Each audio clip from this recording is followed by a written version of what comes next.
A very good evening to our viewers. Thank you for joining us tonight on the agenda. My name is Taiwo Jabela.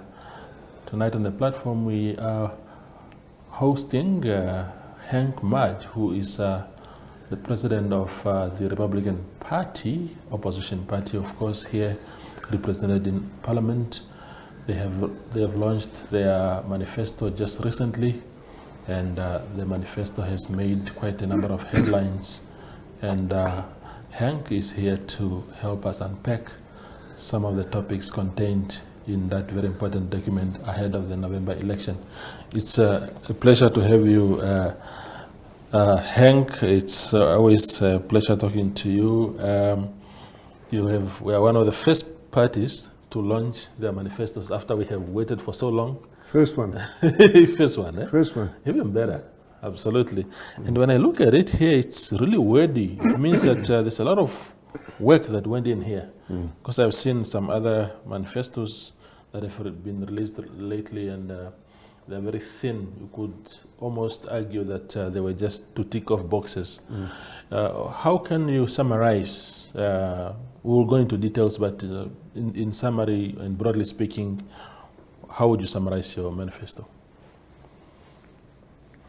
I think what we tried to do was to go into a lot of detail. Yeah. It's easy to say what, in a broad spectrum, what you're going to do about education and health and housing and so on and so forth. But we tried to go into more detail so that people will understand what exactly do we mean. Yeah. When we talk about certain issues. So, yeah, there's a lot of work that went into it. The one thing I can say is we didn't try to appease the electorate with that manifesto. That is how we feel, and this is what we are confident that need to be done in Namibia. If we are not in a position to implement it, we'll be very happy if those who are going to be in power will implement those issues that we addressed.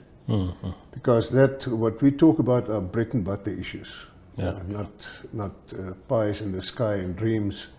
It's easy to put up a manifesto together trying to appease the electorate and make them, trying to impress them. But in our case, we really try to address the issues, and that is also why it's fairly easy for us to talk about that, because that is what comes from our heart. Yeah. This is what we want to let the people understand what the Republican Party stand for.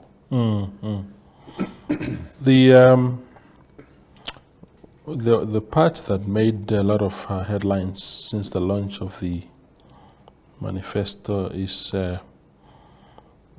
your plans around Black economic empowerment and affirmative action. Let's start with Black economic empowerment. If you're speaking to a Black voter today around this plan, what are you going to say to them? You know, it's a very difficult one, like affirmative action, but we are independent now for 34 years, and as far as I'm concerned, the fact that there is such a big problem as far as unemployment is concerned is directly because of the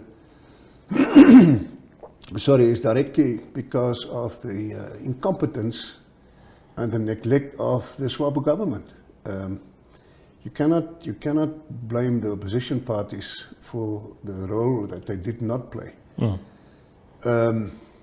There's a lot of solutions that could have been followed and that could have alleviated this problem, but it was not done. I've got my views on that, and I think it is most probably general views. Let me rather just say this first. Then again, the white people, the white community has been blamed since independence for a lot of things that happened and that went wrong, not necessarily after independence, but because of what happened during apartheid era. Now, what the people don't realize is that apartheid was basically over in 1977. if you know the history of the country, that was the year that the Republican Party was founded. Because we were against apartheid. We wanted to change it. We left the National Party, the Apartheid Party. There was an election. The first one-vote election that was held in the country was in 1978. At that stage, the Republican Party was a member of the Democratic Tuna Alliance, the DTA. And in that election, the DTA won 80% of the votes. 80% of the Namibians voted, which very few people realized. And then in 1979, my father was then the chairperson of the Ministers' Council, if you can call it that. And he introduced legislation whereby all the apartheid laws were abolished in 1979. So it didn't take place in 1989 or 1990.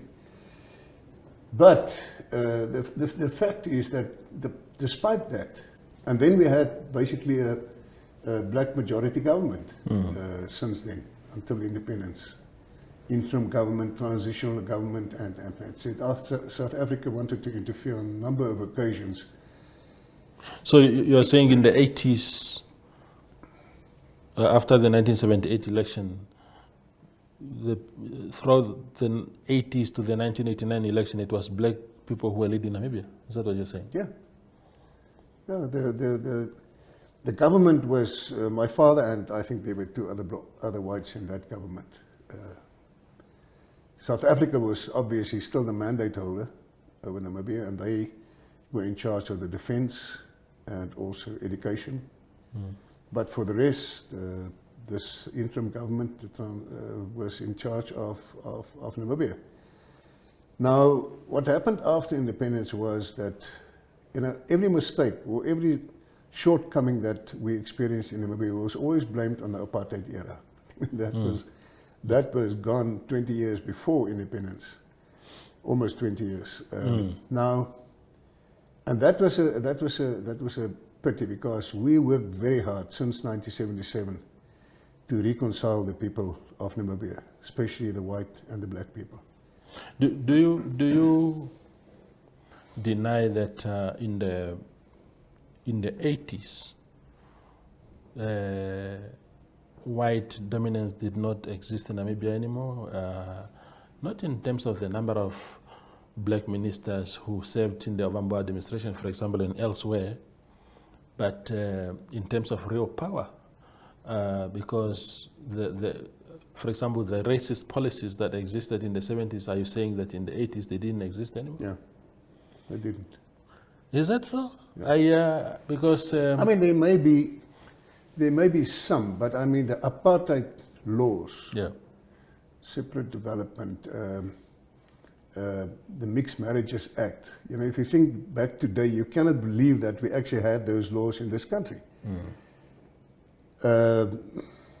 Residential areas, some were only for whites, some only for blacks. I mean, if I think back, I can't believe that was ever in existence. But no, I don't think so. I think what was without any doubt a fact was that the white people obviously had businesses.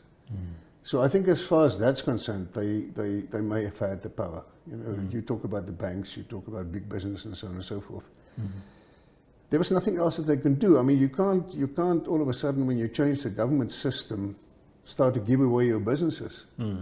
And I think what happened was after independence that the government may have had a good intention for affirmative action and black economic empowerment, to uplift our black communities. But if you look at the Constitution, it is actually clear that affirmative action was supposed to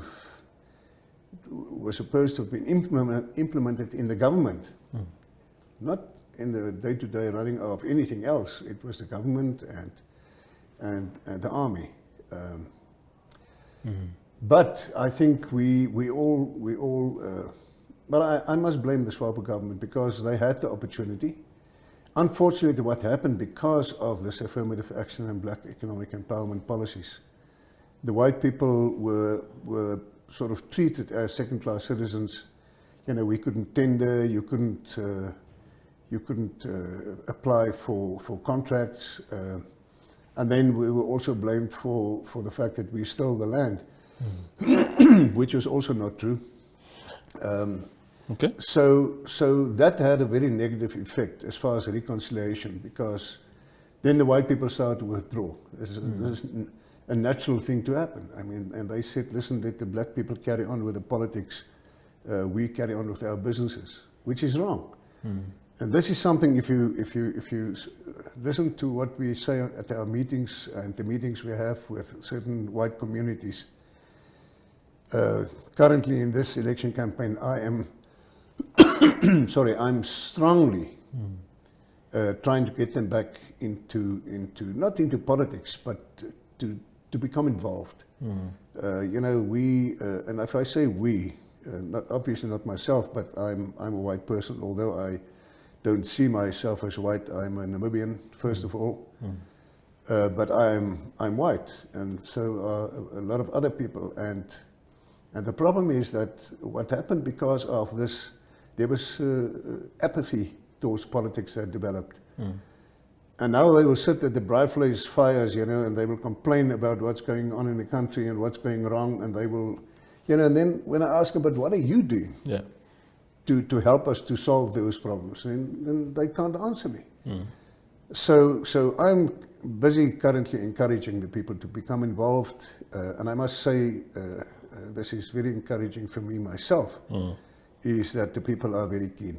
I think a lot of people registered to vote in this upcoming election, but they don't necessarily have to vote for the Republican Party, you know, as long as they become involved, because we cannot, I mean, let me say this, Namibia, if I speak to people coming from South Africa, friends of mine traveling through Namibia, the first thing that they tell you is how friendly our people are. When they go to a service station, whether they go to shops, the way they've been treated by our people. Our black people, I'm talking about our black people.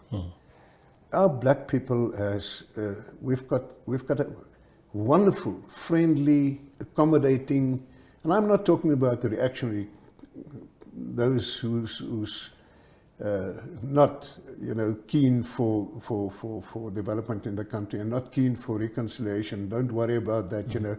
They want the power and they want to be in charge and they want to show the white people that because of apartheid we will do this, we will do that. I'm not talking about those people. I'm talking about the general average Namibian. Is peace-loving, good-natured, and in my mind, without any doubt, our black people in this country are the best in Africa. There's not even a question about it. So what I'm saying is, they did not have the opportunities that most of us in the white community had.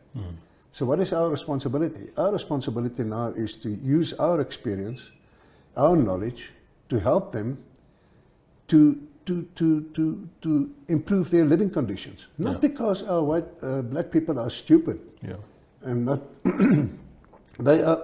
We've got immensely intelligent black people in the country that can do anything, for that matter.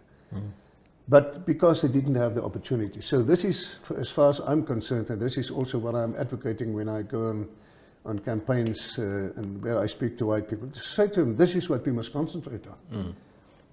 We must nurture the character of our people in Namibia. And the white people has all the right to be first-class Namibian citizens like anybody else, and everybody else.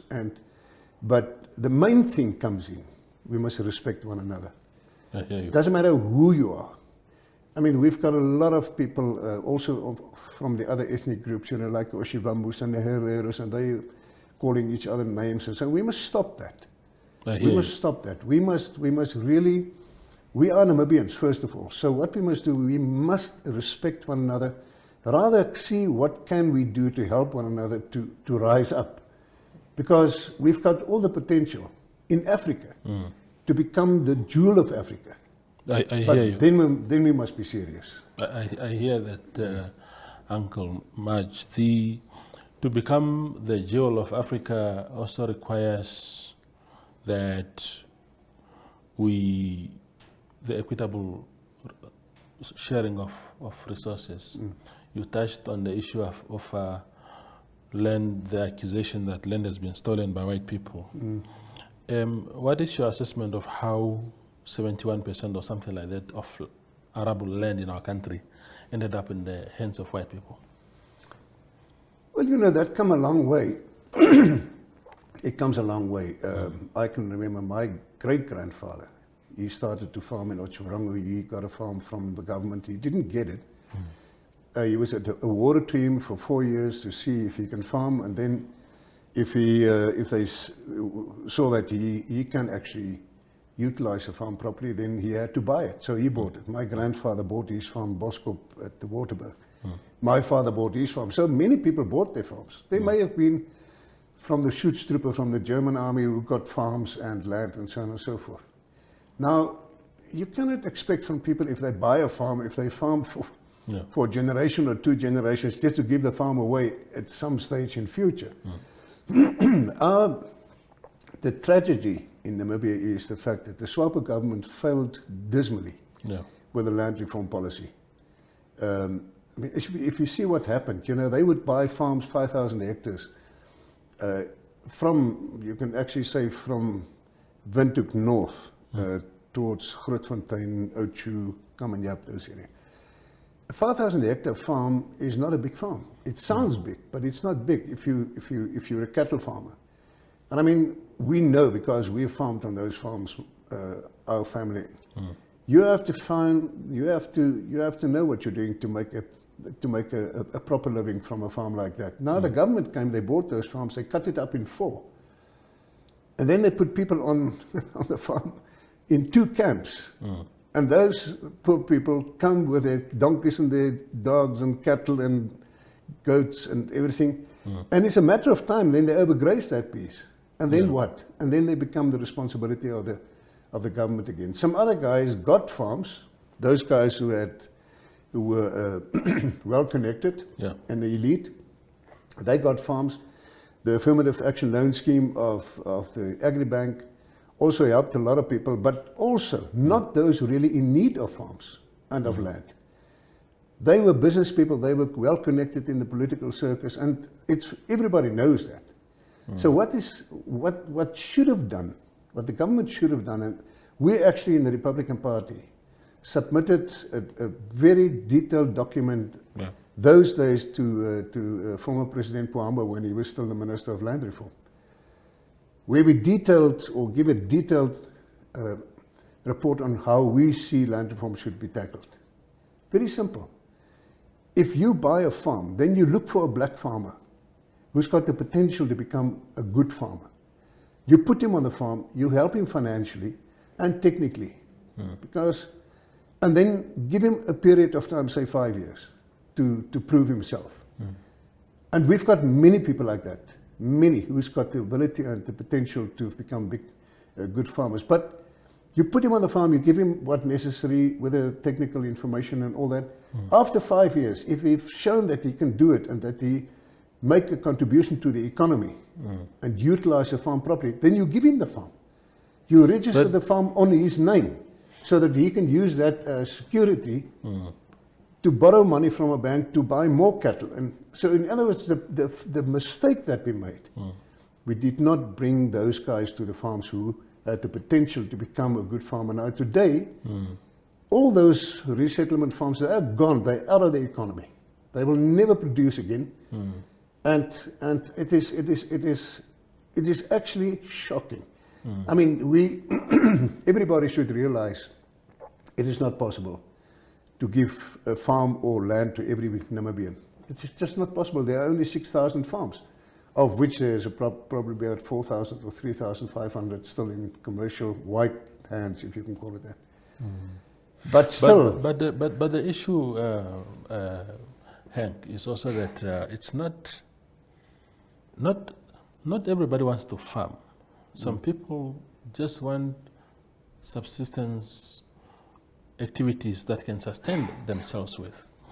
Now, the approach always seemed to be that everybody wants a commercial farm. People must prove that they can economically produce on these farms, when in fact what they want is simply to say, I'm living in a corridor. If you go to Maheke, there people are living in corridors, and they just want somewhere to hide at night with their animals, with their small livestock. But they are told now that they have to prove that they can be commercially successful. I agree with that, but then again, I think the one mistake that we must not make is to try and keep people in that cocoon of existence farming. You know,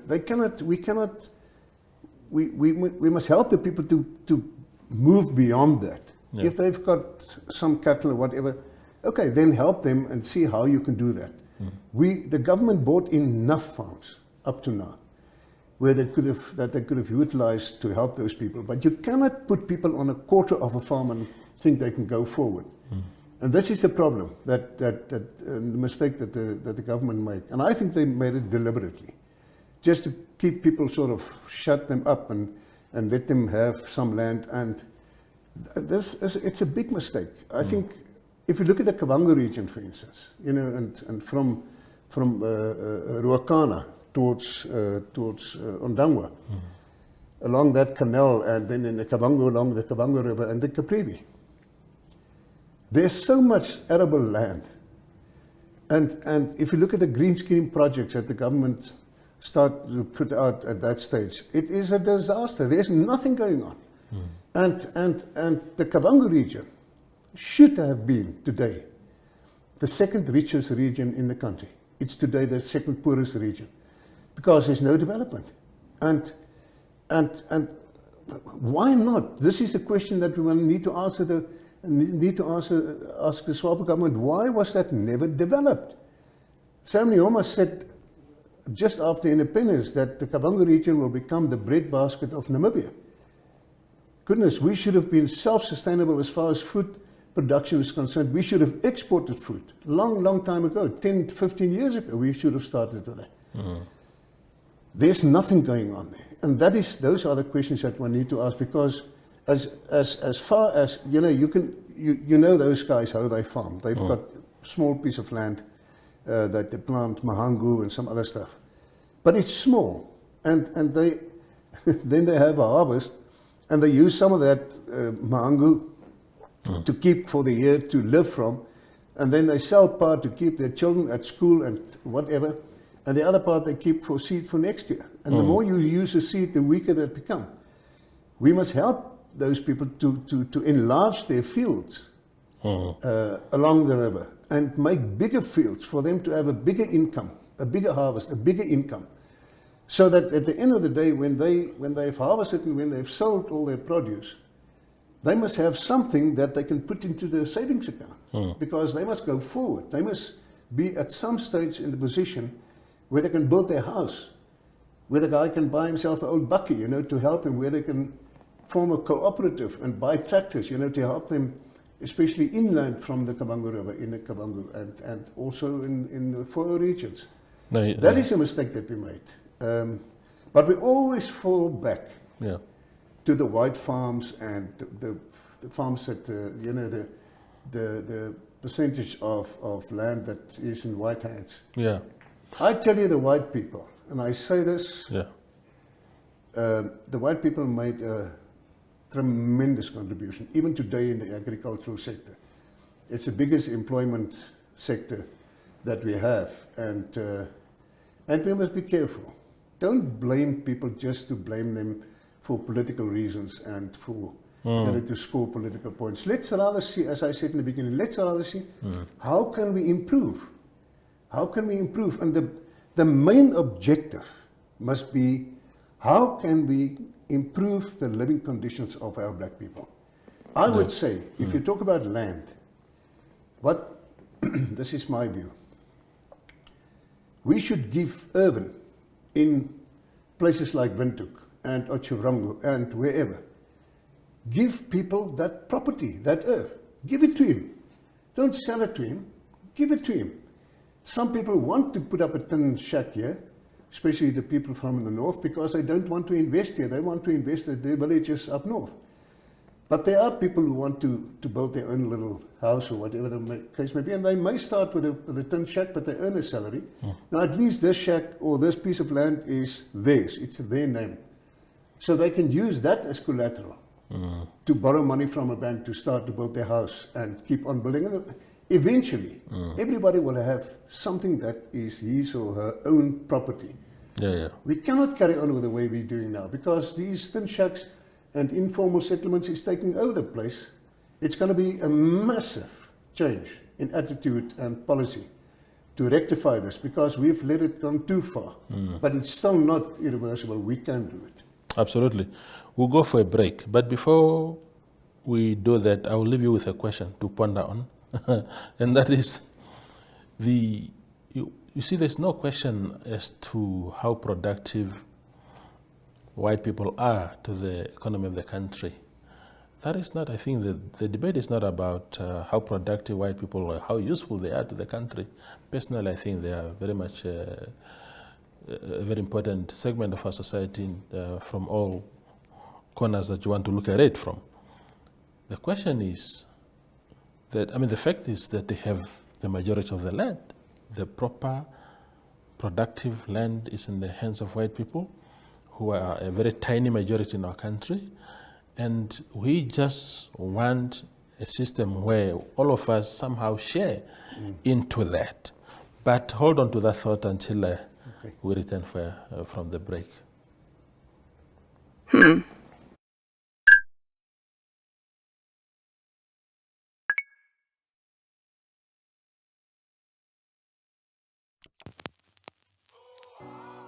E-Ticket, your online ticket solution for events and event marketing, bringing you ease of mind and making sure that your event gets out there.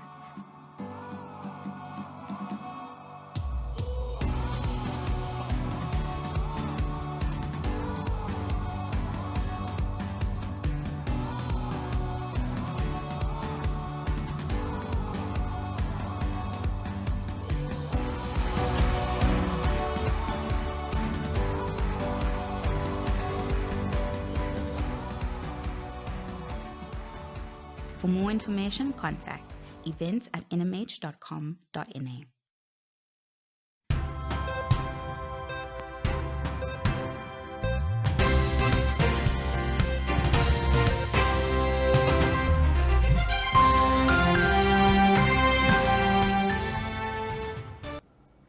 The conversation with Henk Mudge continues on the show. So to my question, Mr. Mudge, you say what?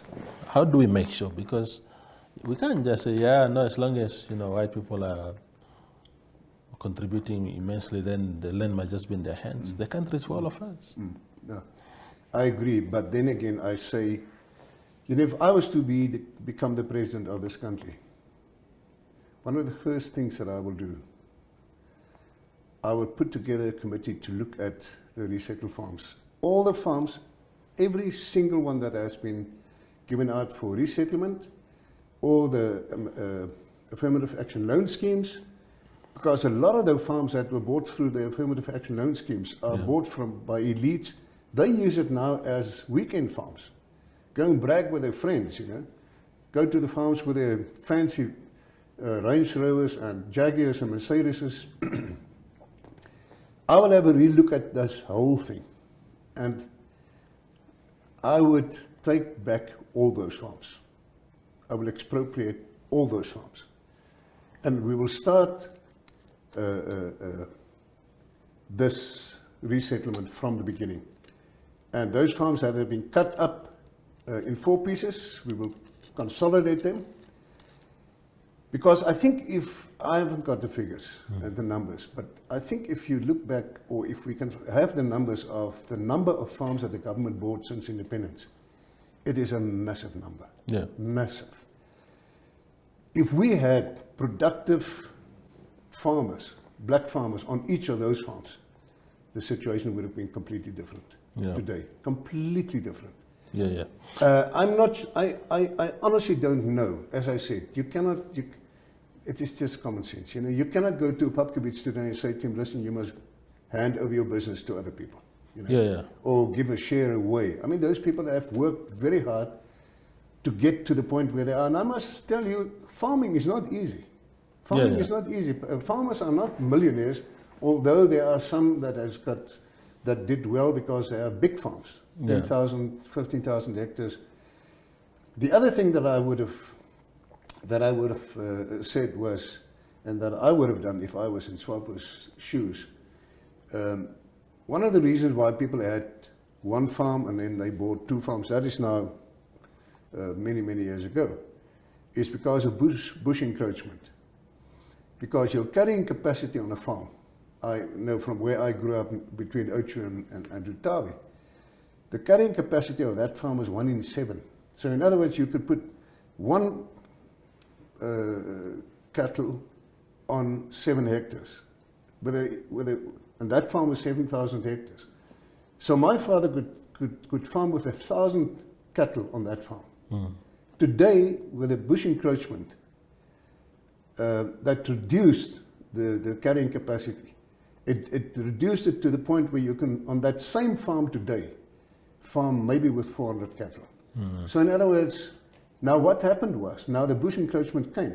So that it was much cheaper at that stage to buy another farm, because the farms were not that expensive, than to do debushing.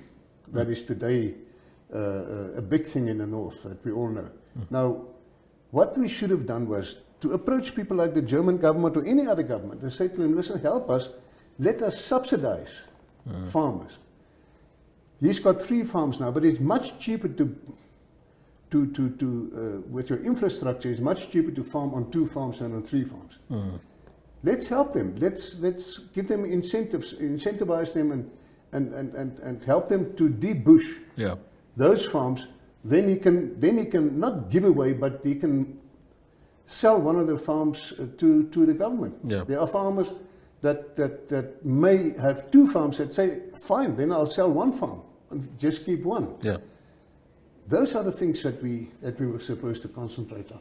Because I come back to the point where I say we need a lot of good black farmers that can contribute to the economy of this country. We need that. I do that. Before we move to the next topic, Henk, please clarify to my viewers, when the Republican Party says that it will do away with black economic empowerment and affirmative action, in what way do you intend to address the structural historical injustices that remain evident in our country today? How do we make sure that you replace these empowerment schemes with what to rectify the history? I think the empowerment schemes was a total disaster. It didn't work. Affirmative action did not work. It just created a wedge between the different communities. I mean, if you look at the government structures today, who are in the majority in the government? Oshiwamu-speaking people. And a lot of other people complain about that. So it's not, again, I say we must be careful. We mustn't blame the white people for everything. Black economic empowerment, it should be part of a whole, to address the whole problem and to see what can be done. And that also comes where people want to start up a business, is for the banks and for financial institutions to make finances available for people like that. Like what they tried to do with the SMEs, small and medium enterprises, which didn't work, unfortunately. It was just also a disaster. There's basically nothing that the government did that was not a bloody disaster. That is so unfortunate. But there are ways and means to address these issues. And I say, you know, if you always pick on somebody, you will get to the stage where that guy will say to you, listen, I'm not involved. I like what happened with the white people. And I'm not trying to defend the white people, please. My party is 80, 90% black, grassroots level black people. But I just think we need to be fair. And there's a lot of people that will not agree with me what I'm saying. But let us just be fair and see how we can address this. If the moment all these different ethnic groups see that you are serious, they will come, and they will come with their ideas and how to make it happen. But if you are calling them names and so on, it's not going to work. Yeah. So to get you correctly, is your issue that policy of black economic empowerment, or is it the way it has been handled? Because there are two things here. People saying, the principle of the policy is correct, but it was then hijacked, for example, by a few black elites and denied every other black person the opportunity. Is that your primary reason, or you think even the principle of it was not correct? Let us just take one example. You come and you say, but if you've got a business, then you must have so many black people in your company. And you must also have so many black people on your board and in your executive. If it's my business, and I built that business up, now I have to have somebody as a token black, because that's what it became. It became a token black that I bring into my business just to show that I've got somebody there. But it is not the guys who are suffering who are being brought into those positions. It is the elite, the well-connected, because then I think, okay, but if I have to bring somebody in, let me bring somebody in that can open up doors for me for my business, which is wrong. So we tackled this thing wrong from the beginning. If we talk about black economic empowerment, we must decide how are we going to address the problem of the grassroots. We must empower them. The other guys are already empowered, whether they are in government or whether they are in business. So this is the problem that I have with black economic empowerment. We must start at the bottom, because if it's going well with your grassroots level, it will be going well with the whole country. But we have started upside down, and this is where the problem lies. Now the top guns are filthy rich, and the grassroots level are properly poor. And this is something that we will need to address very, very, very quickly. Yes. Now, natural resources, screaming headlines. You are saying you are going to nationalize mines. That couldn't have been conceived by any person thinking the Republican Party, which is supposed to be a proper capitalist movement, of course, conservative in many ways, but also, pro-business and whatnot. What are you saying? I'm saying what I said. Because of the situation in the country, you can say we are capitalist, we want a capitalist system, yes, but because of the unemployment and the poverty of our people, we've got no choice, but we have to have a mixed system with some kind of a socialist approach also, because we have to look after the poor people in the meantime, and the people who are suffering. We cannot leave them. We cannot let them die of hunger and all this. So we have to look after them until we've managed to improve their living condition to the point where they start to make a contribution economically, and then we can come back to the capitalist system, if you can call it that. But coming back to the nationalization, what I meant and what I mean is natural resources of a country is not renewable, number one. Number two, natural resources of a country that is under this ground belong to every single Namibian, whether he or she is a baby or whether she is a president. It is not the property of the SWAPO government or of the SWAPO party, of anybody. And the same with the fishing. Yeah. That is why I'm completely, vehemently against fishing licenses. Because you have people sitting in Windhoek in Parliament and then they've got a fishing license, they don't even know what a fish looks like. Now, every end of the year, they get dividends paid out to them because they've sold that fishing license to somebody else. It is wrong. But let's come back to the natural resources mines. What is the situation today? We have gold mines, diamonds, uranium. But what do we get from it? The people in Namibia, the citizens, what do we get what is the real income? Because that's our natural resources. You cannot give a Russian uranium to to the Chinese, they make billions of dollars from that mine. And what is it that we get? Then I say, no. It cannot work like that. I will be fair if I would be the president of this country, and the government. I would be fair. I would say, listen, okay, let's see. What have you put into this mine? Take Rossing uranium. What is the investment that you made? Because they normally, not the Chinese that bought Rossing, I'm talking about the guys who started up Rossing. Like B2 Gold that started up that gold mine and so on. Okay. What did you spend? And have you broken even already on your what you invested with the income that you had? From that day, the rules will change. Then we will sit and we will negotiate and say, right, now, you made your money, because no mining company is in it for a short haul. They are in it for a long haul. Their projections are 10, 15, 20, 30 years, even longer. Then I say to them, okay, now we're going to change the rules. This is our natural resources. You've made your money, thank you very much. You've developed the mine, but you got your money back. So now we will see, now we want this percentage of the income from that mine. It's not that the government must take over the mine. We cannot. How will the government run a mine or that? You know, so what I'm saying is, this is, especially when it comes to diamonds. And let's be clear, I mean, and honest about this, De Beers have taken us for a ride long before independence. I don't know how much they made from our diamonds, but we let it happen. Yeah.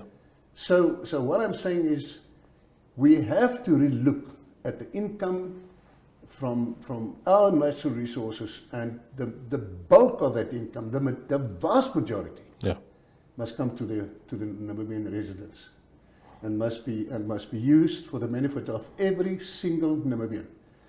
If we would do that, we can repay this massive debt that we have. What is it? 140 something 127 billion. Yeah. I mean, it's ridiculous. How are we going to repay that? The only way to repay it, we cannot repay it from the agricultural side or from tourism and all that. We have to use our natural resources to do it. And same with the fishing industry. How can you allow people to come in with their factory boats and catch the fish, and then process it on the boat, and then they go off to wherever, Iceland, China, wherever. And our so-called inspectors go on, and they even if they knew what the catch was, it's so easy to bribe them and say to them, let's make it this and this. Yeah. We are losing billions of dollars because of that. And I say, as far as the fish is concerned, every single fish that's caught in our waters must be processed on the shore in Walvis Bay, in Lüderitz, so that we can send out and sell the finished product.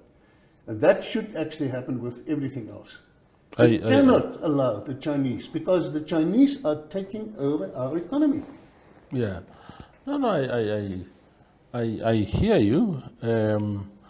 Let me just read the passage from your manifesto here. It says, the Republican Party as a government will also not allow any local individuals and companies who clearly do not have the resources to be partnered with international, to be partners with international companies in order for the international companies to obtain mining and fishing licenses, while also recalling and cancelling all current licenses.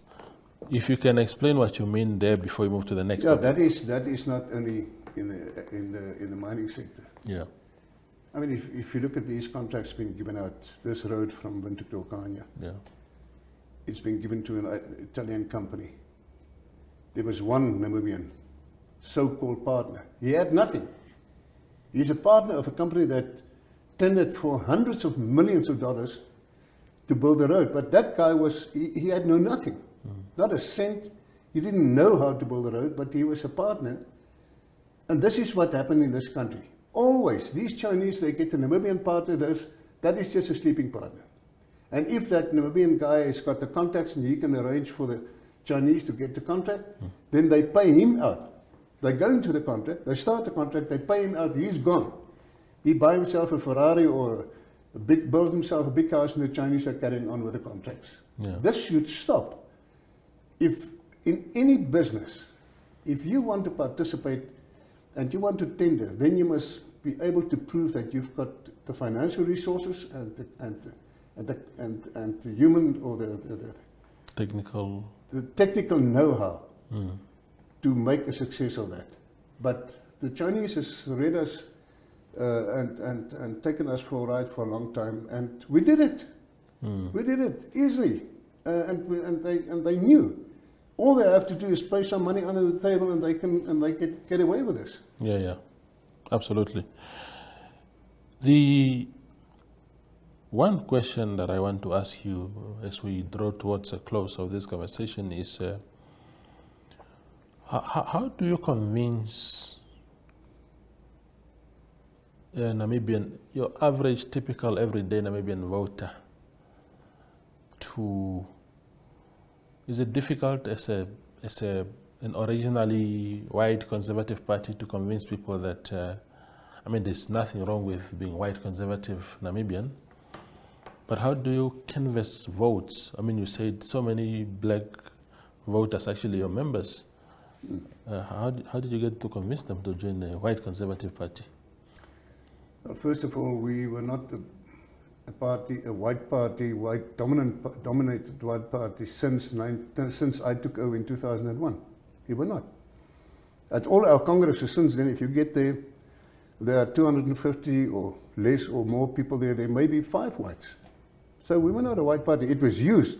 We were labeled by SWAPO and the other opposition parties as a party for whites because they knew that a lot of white people will not want to join a white party because of what could happen to them if they want to apply for contracts and tenders and so on and so forth.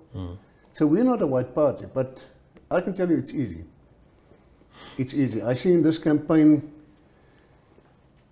it is so encouraging where we come and we talk to the people, they join and they become members. And I think basically because I see that we are serious. And then I just want to tell you, we're not a conservative party at all. Not at all. Is Henk Mudge himself a conservative white man? Well, it depends what you... especially seeing and I wish we could have tackled this topic, but we've run out of time, your attitude towards COVID vaccines, for example. You mustn't talk to me about COVID. You guys were the guilty ones. No, I'm not conservative at all. Even before then, when we left the National Party, the Apartheid Party, we were very, very liberal, and I think we are still very liberal. The Republican Party is also not a conservative party, it's also not a far-right party. I think we are center-right, maybe. To be quite honest, I don't know what that really means.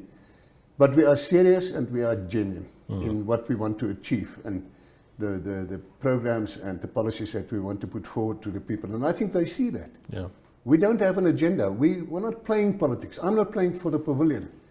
That's why I'm not always in the news and the front pages and on TV to try and boast my image. I don't need that. No. What I do is, mostly behind the scenes, is to speak to ministers and to see, to try to convince them what is right, what is wrong. I can mention many names, and that's why I think I also have a fairly good relationship with the SWAPO ministers and all of them, because they know I don't have a hidden agenda. For me, it is about Namibia and its people. Not about the white people, not about the black people. It's about Namibia and its people, but obviously, for many years now, my heart lies with the poor people in the places like the Kavango region, the Caprivi, the South. These are the areas that we need to find solutions. We need to find solutions, and we need to find it quickly. Yeah. Because I'm not worried about the white people. They can look after themselves. Okay, the drought makes it very difficult for the farmers. But even businesses, they can look after themselves. And the majority of the black people who's uplifted their own living conditions themselves through hard work and initiatives that they took and businesses that they've started.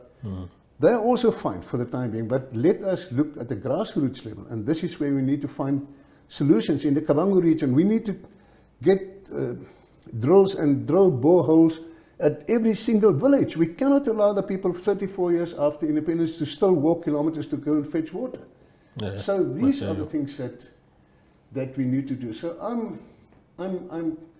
I'm happy. We don't have the funds that most of the people, most of the other political parties have. You can just throw a fundraising. You get 16 million in a very short period of time. Yes. Yeah, we will need to do that. Maybe there's somebody that is going to look at this or listen to this. Yeah, no, feel sorry for us and give us 10 million or whatever the case may be. Then you will say something else. But we're happy. We are doing well. Wonderful. Yeah. So thank you, Henk, for coming. It's always a pleasure talking to you. Thank you, Toivo. Yeah, and we must come back to that. Yes. That COVID thing. Yeah, we must talk about it. Yeah, I hope you will talk to me about that. Yeah, we will. Yeah. That is Henk Mudge, he is president of the Republican Party, talking about his party's approach and attitude towards or going into the November election. Thank you for watching.